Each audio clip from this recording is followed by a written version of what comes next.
UFO unidentified objective अनसुलझा रहस्यमय space shuttle. विश्व के वैज्ञानिक नासा में सैटेलाइट से खोज कर रहे हैं कि उनका एक अनुमान है कि पृथ्वी के ऊपर यानी ब्रह्मांड में आकाश मंडल में और भी पृथ्वी की तरह ग्रह है जहां मनुष्य जाति रह सकती है, वहां पानी और ऑक्सीजन भी हो सकता है। इसलिए नासा के वैज्ञानिक लोग आज ब्रह्मांड में खोज कर रहे हैं। कुछ सालों से दुनिया के कई देशों में आकाश में उड़ता हुआ एक अज्ञात स्पेस शटल देखा गया जो 1 मिनट में हजारों किलोमीटर उड़कर गायब हो गया। वे विभिन्न आकार के कई देशों में अब तक दिखे जा चुके हैं। इस अज्ञात स्पेस शटल का नासा के वैज्ञानिकों ने नाम दिया है यूएफओ यानी अनआइडेंटिफाइड ऑब्जेक्टिव। अभी तक किसी को भी पता नहीं कि यह उड़ता हुआ अज्ञात स्पेस शटल कहां से आया है, कौन चला रहा है और ये इस पृथ्वी पर विविध आकार में दिखाई दिया गया है।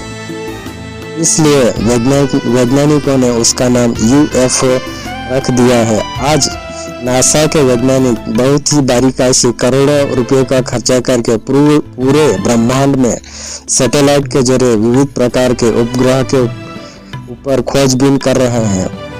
उनका अपना एक तर्क विचार या अनुमान है कि पृथ्वी के अलावा ब्रह्मांड में यानी कि आकाश में कहीं कोई जगह पर ऐसे ग्रह हो सकते हैं और वहां के रहने वाले ऐसे स्पेस शटल लेके घूमने के लिए निकल आते हैं। आज कुछ वैज्ञानिकों का ऐसा तर्क भी है, लेकिन इनके विषय में इनके पास कुछ ठोस जानकारी नहीं है। इसलिए आज ब्रह्मांड में खोजबीन शुरू है। वैज्ञानिकों का एक तर्क यह भी है कि दूसरे ग्रह पर मनुष्य और प्राणी जैसे दिखने वाले रहते हैं। उनका वैज्ञानिकों ने नाम दिया है एलियंस, लेकिन उनके विषय में कोई भी जानकारी उनके पास नहीं है।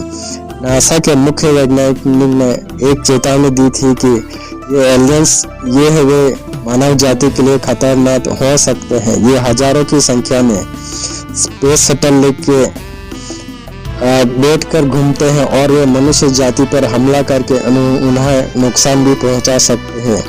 ये इतने पावरफुल है कि प्लेन, रॉकेट, सैटेलाइट भी गायब कर सकते हैं। ऐसी भयानक चेतावनी वैज्ञानिकों ने दी है। पवित्र बाइबल में या उनके विषय में कुछ लिखा है, हम ये आधार से ही देखेंगे। वचन में लिखा है कि सिर्फ पृथ्वी पर ही जीवन है और किसी भी जगह पर जीवन नहीं है। आकाश ब्रह्मांड में किसी भी ग्रह के ऊपर जीवन नहीं है। यह वचन साफ साफ कहता है। भजन संहिता 115:16। स्वर्ग तो यहोवा का है, परंतु पृथ्वी उसने मनुष्य को दी है। यह उड़ता हुआ यूएफओ जब वह आकाश में उड़ता है तो 1 मिनट में हजारों किलोमीटर उड़कर गायब हो जाते हैं। आज मनुष्य जाति ने और वैज्ञानिक ने विभिन्न आविष्कार किए हैं, जिसमें प्लेन, हवाई जहाज, रॉकेट ये भी है उड़ते हैं, लेकिन उसमें आधुनिक शैली की यंत्र सामग्री, पेट्रोल पायलट से उड़ते हैं। यूएफओ पर आज जो खोज हो रही है वह इसलिए कि उसे मनुष्य जाति ने नहीं बनाया, किसी और ने बनाया है। यह कैसे उड़ता है, उसमें कौन है और वह कहां से आया है, उसके ऊपर वैज्ञानिक लोग खोजबीन कर रहे हैं। यूएफओ एक अद्भुत शक्तिशाली स्पेस शटल है। उसने मनुष्य की बनाई हुई टेक्नोलॉजी फिट नहीं की गई। यूएफओ को चलाने वाली शक्ति कोई न दिखने वाली शक्ति है। आज पूरे विश्व में सिर्फ 3 शक्तियां काम कर रही हैं। एक परमेश्वर की सर्वशक्तिमान शक्ति जिसका हर जगह पर नियंत्रण है, इफिसियों 1:20-22 वचन। तो मनुष्य जाति का पृथ्वी पर नियंत्रण। आज दुनिया के किसी भी कोने में मनुष्य रह रहे हैं, यानी पृथ्वी पर मानव जाति की सत्ता। भजन संहिता 115:16 वचन। तीसरी और अंतिम सत्ता पृथ्वी और आकाश में शैतान और दुष्ट आत्माओं को दी गई है। यह वचन में लिखा है इफिसियों 6:13, क्योंकि हमारा यह मन युद्ध लहू और मांस से नहीं परंतु प्रधानों से, अधिकारियों से और इस संसार के अंधकार की हाकिमों से और उस दुष्टता की आत्मिक सेनाओं से जो आकाश में है। पवित्र बाइबल में वचन लिखा हुआ है कि परमेश्वर के साथ विद्रोह करने के कारण कुछ दूतों को स्वर्ग से बाहर फेंक दिया। उसके बाद वह पतित श्रापित दूत शैतान बन गए और उसके साथी दुष्ट आत्माएं बन गए। जब उनको स्वर्ग से बाहर फेंक दिया तब से उनके रहने का स्थान आकाश है, यानी कि ब्रह्मांड बन गया है। जहाँ तारे और ग्रह है उस जगह पर वह रहते हैं। आज ब्रह्मांड में हजारों ग्रह हो सकते हैं।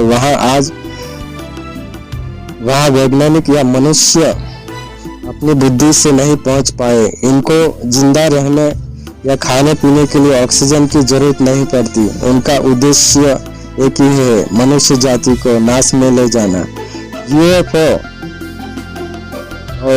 यूएफओ एक शैतान है, शैतान का दुष्ट आत्माओं का एक झुंड है। परमेश्वर के कार्य में रुकावट लाना उनका मुख्य कार्य है। वे परमेश्वर और मनुष्य जाति के दुश्मन हैं। वैज्ञानिकों ने उनका नाम एलियंस रखा है, लेकिन बाइबल उन्हें शैतान और दुष्ट आत्मा कहती है। ब्रह्मांड में उनकी संख्या लाखों करोड़ों हो सकती है। ये आत्माएं हैं, ऐसा भी रूप धर के कहीं पर भी जा सकते। यूएफओ एक दुष्ट आत्माओं का झुंड है जो दुनिया के कई देशों में यूएफओ के जरिए देखा जा चुका है। आज दुनिया में किसी भी जगह पे एलियंस हमला करके मानव जाति को नुकसान नहीं पहुंचा सकते, क्योंकि आज पूरा विश्व का पार प्रभु यीशु के पास है। इसलिए वे कहीं पर भी हमला नहीं कर सकते, क्योंकि आज दो शक्तियां उन्हें काम करने से रोक रही है। एक प्रभु यीशु मसीह खुद और पवित्र आत्मा की शक्ति जो संपूर्ण विश्व में कलीसिया के रूप में पृथ्वी पर जब तक है तब तक एलियंस मनुष्य जाति को किसी भी तरह का नुकसान नहीं पहुंचा सकते। उनको परमेश्वर खुद इस पृथ्वी पर महासंकट काल में सत्ता देंगे, तब वे संपूर्ण पृथ्वी पर राज्य करेंगे। वह समय कलीसिया का स्वर्गारोहण हो जाने के बाद होगा, जिसे बाइबल महासंकट काल का समय कहते हैं। उस समय में यूएफओ पूरी दुनिया पर मनुष्य जाति को वश में करेंगे। आज यूएफओ के विषय में विश्व के वैज्ञानिक ढूंढ रहे हैं कि यह क्या है और कहां से आया। यूएफओ मानव जाति ने नहीं बना, इसके विषय में पवित्र बाइबल में भी नहीं लिखा, तो फिर यह किसका है? एक बात साफ हो जाती है, यूएफओ एक शैतान का बना हुआ अज्ञात स्पेस शटल है, जिसमें शैतान और दुष्ट आत्माएं घूमने के लिए निकल आते हैं और देखते ही देखते गायब हो जाते हैं। यह यूएफओ के विषय में मेरे विचार है। परमेश्वर आपको आशीष दे।